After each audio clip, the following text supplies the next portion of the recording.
You're standing in a grocery store holding two packages of the same product. One is smaller, the other is noticeably larger.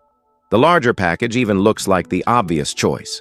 More product, fewer trips to the store, and probably a better price for every ounce inside. So you put the smaller package back. Then you look at the shelf label. Something seems wrong. The larger package costs more overall, which is expected. But when you compare the price per ounce, per pound, or per item, the larger package can sometimes cost more there too. In other words, you're buying more product and paying a higher price for each piece of it. That sounds backwards. For years, shoppers have been trained to associate bigger packages with better value. Buy the family size. Buy the jumbo pack. Buy in bulk. The logic seems almost automatic. If the company is selling more product at once, the cost per unit should go down. And very often, it does. But not always. Sometimes the medium package is cheaper per ounce than the large package. Sometimes two small packages cost less than one giant package containing roughly the same amount. And sometimes the package covered in words like value, family, or economy isn't actually the best value on the shelf. So what is happening? Are companies charging more simply because they know people expect larger packages to be cheaper? The answer is more complicated. And the first clue is hidden in the way we usually look at prices. When most people shop, they notice one number first, the price printed in the largest type. $5, $8, $12. That number tells you how much money will leave your wallet at the register, but it doesn't necessarily tell you how expensive the product itself is. To know that, you need another number, the unit price. Unit price simply means the cost of a standard amount of the product. For cereal, that might be the price per ounce. For paper towels, it could be the price per sheet or per roll. For detergent, it might be the price per load. For bottled drinks, it could be the price per fluid ounce. That calculation changes the comparison. Imagine one package contains 10 units and costs $10. That is $1 per unit. Now imagine the larger package contains 18 units and costs $19. The second package gives you more product, but each unit costs slightly more. The larger package is larger. It just isn't cheaper. And this is where the belief that bulk always saves money begins to fall apart. But that is only the first layer. There's another reason larger packages can lose their price advantage. Discounts are not always applied evenly across different sizes. Walk into almost any supermarket and you'll see temporary promotions everywhere. A smaller box might be on sale this week. The larger one might not be. The small bottle might qualify for a digital coupon. The family size bottle might be excluded. Two medium packages might be part of a buy-two promotion, while the largest package remains at its regular price. Suddenly, the normal relationship between size and value disappears. Under regular pricing, the larger package might have been cheaper per ounce. After the promotion, the smaller package wins. That creates a strange situation. A shopper can remember that the large version was the best value last month, buy it again without checking, and pay more per unit this time. The product didn't necessarily change, the promotion did. And there's an important difference here. Package size is permanent, but pricing can be temporary. Your brain sees the familiar large package and remembers better deal. The shelf sees today's prices. There's another factor.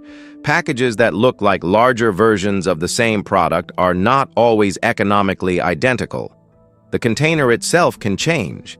A small bag and a large resealable pouch may use different materials. A bottle with a pump can have different packaging costs from a simple refill container. A multi-pack may require extra wrapping, cardboard, handles, separators, or stronger packaging so it can survive transportation and storage. More product does not automatically mean that every other cost becomes cheaper. Some costs scale differently. And sometimes the larger format is designed for convenience rather than pure economy. Think about individually wrapped snacks inside, a large box.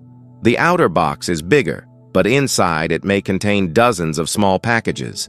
You're not just paying for the food, you're also paying for the convenience of having it divided into portions. Compare that with one large bag containing the same type of snack. The giant box may contain more total product, yet still be more expensive per ounce because it also contains more individual packaging.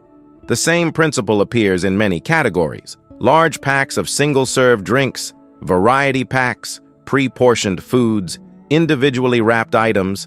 A bigger package does not always mean simpler packaging. Sometimes it means more packaging inside the packaging. But the explanation becomes even more interesting when we look at how stores price products. Retail prices are not created by one universal rule, saying, the larger package must always be cheaper per ounce. Different package sizes can have different demand. Different customers may buy them. Stores may have different inventory levels. Manufacturers may promote one size more aggressively than another. Retailers may also adjust prices based on competition, shelf space, sales strategy, or how quickly a particular size is selling. That means two packages sitting next to each other can follow different pricing logic, even if they contain almost the same product. One size might be positioned as the everyday option. Another might target families.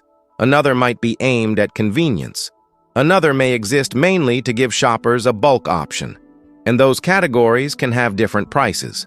This creates a subtle trap. The package itself starts communicating value before you have calculated anything. Large container, bold lettering. Family size, mega pack, value pack. Visually, everything is telling you that you are making the efficient choice. But none of those words replaces the math. A package can be called a value size and still lose a unit price comparison under certain prices or promotions. And there is another factor that has nothing to do with the shelf price. It has to do with what happens after you bring the product home. Suppose a huge container really is cheaper per ounce. You buy it. Technically, you saved money. But then you start using more because there is more available. A slightly larger serving. An extra handful, another paper towel, a little more detergent. A second snack because the box still looks full. This doesn't mean buying in bulk automatically makes people wasteful. It means the cheapest unit price is not always the same thing as the lowest total cost for your household, especially when the product can expire, dry out, become stale, break, or simply sit unused. Imagine buying a giant container of something you rarely consume. The price per ounce might be excellent, but if part of it ends up in the trash, the effective price of what you actually used becomes much higher. The same thing can happen outside the kitchen. A huge box of office supplies is not a bargain if half of it sits untouched for years. A massive pack of batteries isn't automatically economical if some disappear into drawers and are forgotten. A giant bottle of a product you later decide you dislike isn't saving much either. This creates an important distinction. There is the price of buying the product, and there is the cost of actually using it. They are not always the same. Which brings us back to that grocery aisle. You were holding a small package and a large package. The large one looked safer. More product usually feels like more value. But now the decision has several layers. First, compare the unit price, not just the total price. Then check whether one size is temporarily discounted. Look at whether the packaging format is really equivalent. Consider whether you will actually use the extra quantity. And if the product can expire or lose quality, think about how much of that large package will realistically survive long enough to be consumed. The funny part is that this entire decision can happen over something as ordinary as cereal, soap, coffee, or paper towels. Nothing about the package looks complicated, but behind those two prices are promotions, packaging choices, retailer strategies, different product formats, and your own consumption habits. And that explains the contradiction. A larger package can cost more per unit because size alone does not determine price. The smaller package may be discounted. The larger format may have different packaging or features. Different sizes may be priced according to different strategies. And even when the larger package is cheaper per unit, it may not save you money if you buy more than you can realistically use. So the next time you see a giant package sitting beside a smaller one, don't automatically assume the biggest box contains the biggest bargain. Look for the price per ounce, per pound, per item, or per use, because stores sell packages. But what you're really paying for is what's inside them. And sometimes, the biggest package has the smallest advantage.